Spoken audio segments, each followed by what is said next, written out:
আসসালামু আলাইকুম। আমি সাবরিনা তিশা। কেমন আছেন আপনারা সবাই? আলহামদুলিল্লাহ আমরা ভালো আছি। তো আজকে আমার বাসায় ছিল সবাই মিলে ভর্তা খাওয়ার।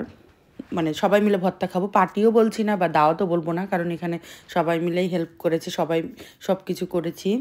তো এখানে সেই ভর্তা বিভিন্ন রকম ভর্তার জন্য আয়োজন চলছে। প্রথমে আমরা হচ্ছে ডিম আর আলু সিদ্ধ একসঙ্গে দিয়ে দিয়েছিলাম যেন আলু ভর্তা আর ডিম ভর্তার জন্য আলাদা আলাদা।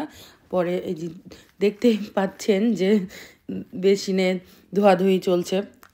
এখানে দিয়েছি ভেন্ডি একদম অল্প পরিমাণ ভর্তা করেছি, কারণ ভেন্ডি ভর্তাটা সবাই যদি না খায় সেজন্য একদম অল্প। আর এটা মানে অনেক মজা হয়েছিল ভর্তাটা। পরে বেগুন ভর্তার জন্য আমি বেগুন কেটে নিচ্ছিলাম ছোট ছোট করে। বেগুনগুলো ভেজে নিয়ে তারপরে ভর্তা করব, তাহলে বেগুন ভর্তাটা অনেক মজা লাগে। আর বেগুনটা পুড়িয়ে যে ভর্তাটা করে ওটা আবার অন্যরকম মজা লাগে। তো রাজশাহীতে যখন ছিলাম তখন কালার রুটির সঙ্গে বেগুন ভর্তা, তারপরে মরিচ, এগুলো মানে অনেক মিস করি আমি এই খাবারটা, কালার রুটি। তো এখানেও খাই মাঝে মাঝে। আমাকে আমার উপরের ভাবি আছে, উনিও রাজশাহীর, তো সে করে করে খাওয়ায় মাঝে মাঝে। তো এইখানে হচ্ছে আমি টমেটো ভর্তার জন্য টমেটো দিয়ে দিয়েছি। আমি না, সরি, মানে আমি অল্প অল্প করেছি, তারা একটু বেশি করেছে। কারণ আমি রাজশাহীতে থাকা অবস্থায় মনে হয় এইভাবে কখনো প্রিপারেশন নিয়ে এত রকম ভর্তা, তারপরে ভাত, মানে ভাত বলতে খুদ ভাত, এটা আমি কখনো রাজশাহীতে খাইনি। কিন্তু ভর্তা আলাদা আলাদা সময় আলাদা আলাদাভাবে খাওয়া হয়েছে। কিন্তু এটা আমি এই ইতালিতে আসার পরেই শিখেছি যে খুদ ভাত আর বিভিন্ন রকম শুটকি ভর্তাও থাকে আর বিভিন্ন রকম ভর্তাও থাকে। তো শুটকি ভর্তাটা আজকে আমরা করিনি, শুধুমাত্র এই ভর্তাগুলো করেছি। আর শুটকি ভর্তা আমি খাই না, ওরা খায়। আর এর মাঝে আমি যে পাতিল ধরি, যেইটা দিয়ে, সেটা খুঁজে খুঁজে পাচ্ছিলাম না। পরে কাপড় দিয়ে এই যে আমার ছেলের যেটা বাদ দেওয়া গেঞ্জি ধুয়ে আমি রেখে দিয়েছিলাম সেটা বের করে আমাকে পাতিল আমাদেরকে ধরা লেগেছে।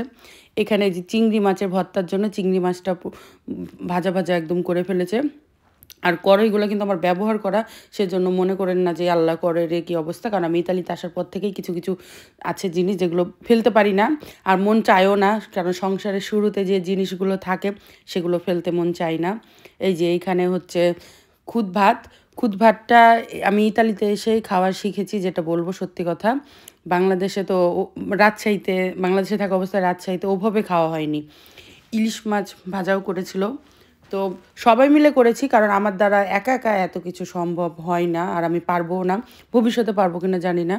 তো এই যে আমাদের সব কিছু ভর্তা রেডি, শুধু এখানে বাকি ছিল আমাদের ইয়া ভর্তা। কি ভর্তা বলবো ভুলে গেছি, দেখছেন কথা বলতে বলতে এটা ভুলে গেছি। ও শুটকি ভর্তা। ওরা সবাই শুটকি ভর্তা খায়, আমরা যে কয়জন ছিলাম সবাই শুটকি ভর্তা খায়, আমি বাদে। মানে ওদের মধ্যে একমাত্র আমি যে শুটকি ভর্তা খাই না। ওরা সবাই বলে আমাকে যে আপনি এত তুমি যে যেমন করে বলে যে মিস করি আমি ভর্তাটা, কিন্তু আমি খাই না। সবাই ভালো থাকবেন।